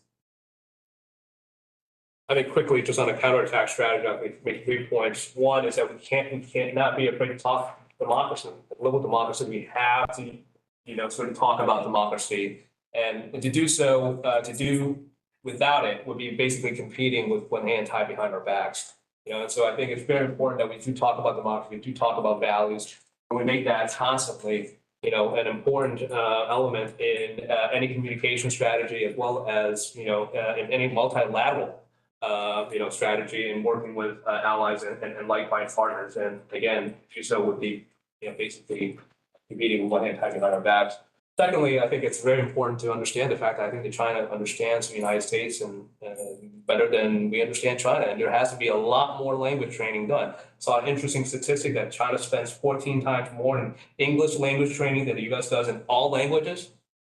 Think about that, right? And so there's a significant need for more language expertise within the United States and other democracies studying, to understand China. And I think that's where also Taiwan is a humongous asset, for any global democracies and others to work with and learn with in dealing with, the China threat.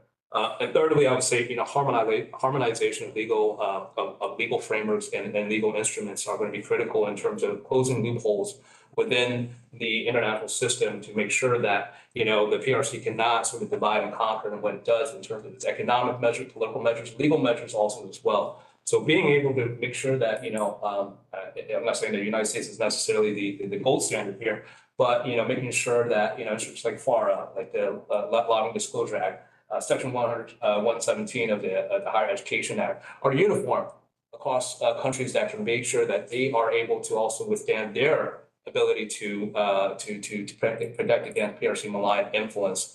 I know this is not necessarily a counterattack, but this has to be the first part of the strategy in order to come to a counterattack. So we have to be able to defend the homeland, our homelands, respective homelands, before we can actually, to go to as Admiral Stewman mentioned, this is not, we have to think of an inside-out strategy, right? Because this is already this is already inside. He was referencing in Taiwan specifically, but it's not just Taiwan that's affected by such malign influence activities.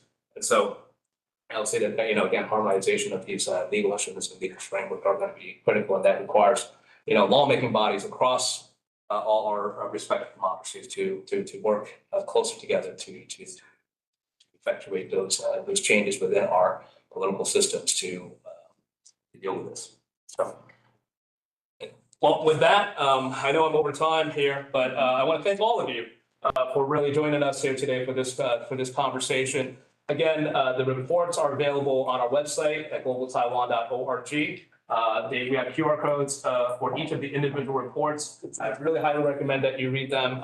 Each of them goes into a lot of depth about the respective areas that we cover, from, again, gray zone coercion, ideology to covert actions, and cyber to the lawfare economic dimensions. And so, again, thank you all for attending today's event.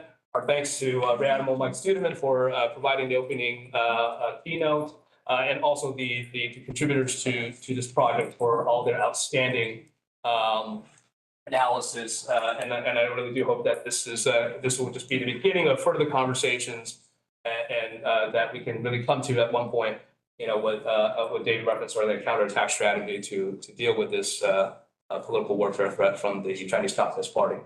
Thank you all.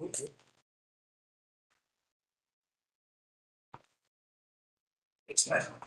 Congratulations.